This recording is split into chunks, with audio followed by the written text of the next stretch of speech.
दरियापुर तालुका, दरियापुर तालुका से हमारे नवलकार बाबा पत्नी सहित, माता जी सहित, बहू बेटे सहित पधारे हैं। बहुत बहुत अभिनंदन।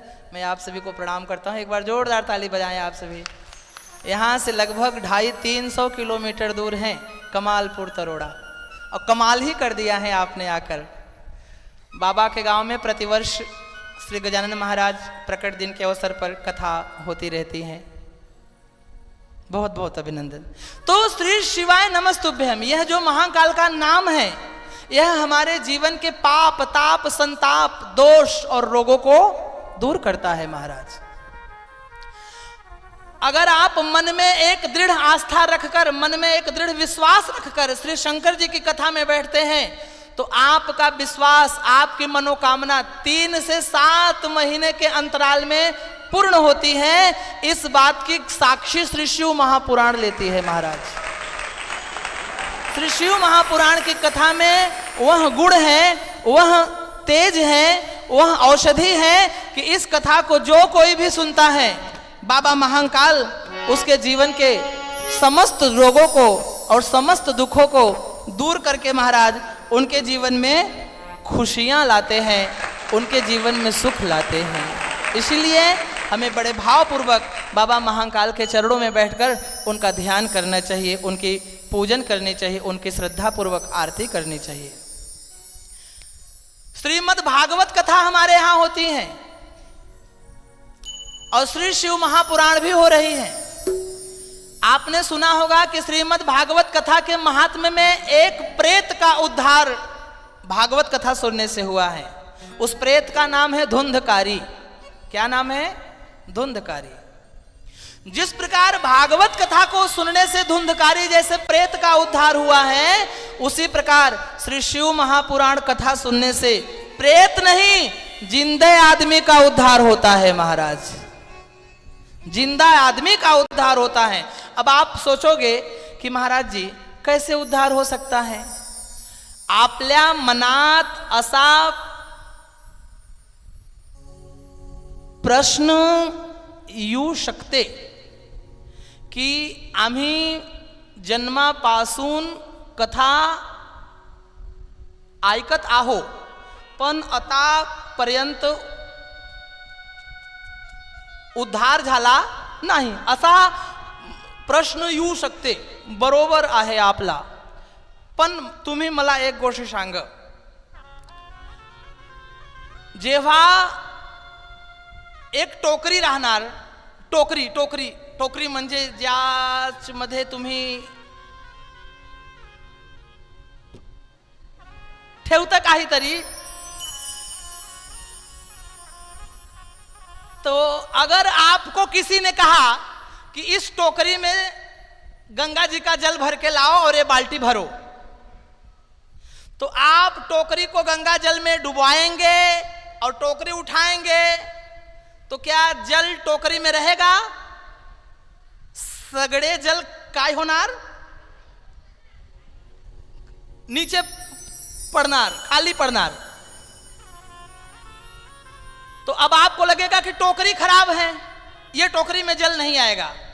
लेकिन 20-25 बार टोकरी को जल में डुबोने से, निकालने से, डुबाने से, निकालने से टोकरी की गंदगी धुलेगी कि नहीं धुलेगी?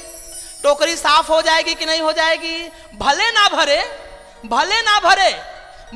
भरे लेकिन साफ तो हो जाएगी। उसी प्रकार बार बार कथा में बैठने से, भले यहाँ कथा ना बैठे, भले यहाँ कथा ना घुसे, लेकिन बार बार कथा में बैठने से हमारी अंतरात्मा साफ तो हो जाएगी, अंतरात्मा की शुद्धि तो हो जाएगी, हमारे विचार तो शुद्ध हो जाएंगे, हमारा मन तो बदल जाएगा। बस यही है कथा का सार, यही है कथा का प्रभाव, यही है कथा का कारण। कथा सुनने से केवल हमारे आत्मिक शुद्धता तो होती ही होती है, हमारी आंतरिक शुद्धता तो होती ही होती है, हमारे विचार भी निर्मल बनते हैं, हमारा विचार भी सुंदर बनता है, हमारा विचार भी अच्छा बनता है। इंसान कितना ही बिगड़ा हुआ क्यों ना हो, इंसान कितना ही बिगड़ा हुआ क्यों ना हो, अगर वह बार बार सत्संग करता है तो सत्संग करने से उसके अंदर सुधार आ जाती है। तुम्ही रामायणात मध्ये वालियाचा नाव ऐकून आहे, ऐकले आहे? वालिया अगोदर काय होतो होता हो हो हो हो हो हो होतो होता बोला ना, काय होत हो डाकू होते कि नहीं, लुटेरे होते कि नहीं? पण जब संतों की संगति हुई सुधार झाला कि नहीं, बदल झाला कि नहीं? तो हम कितने ही बुरे हो, हम कितने ही खराब हो, हम कितने ही गिरे हुए हो, हम कितने ही नालायक हो, लेकिन जब हम अच्छे लोगों की संगति करते हैं, सत्संगति करते हैं, कथा में बैठते हैं, तो निश्चित ही अपने जीवन का बदल होता ही होता है, सुधार होता ही होता है, जीवन बदलता ही बदलता है।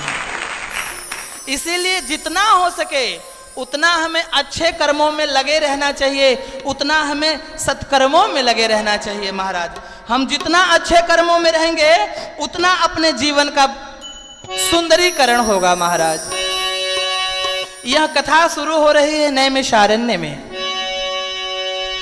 88,000 साधु संतों के बीच में श्री सूत जी महाराज पधारे हैं और सौनकादिक मुनियों ने श्री सूत जी से प्रश्न किया कि हे सूत महाप्राज्ञः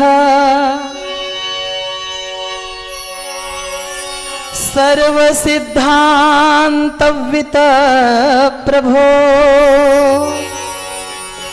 आख्याहि में कथासारम पुराणानाम विशेषतः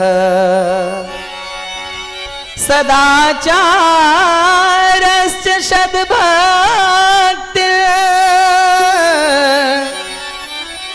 विवेको वर्धते कथम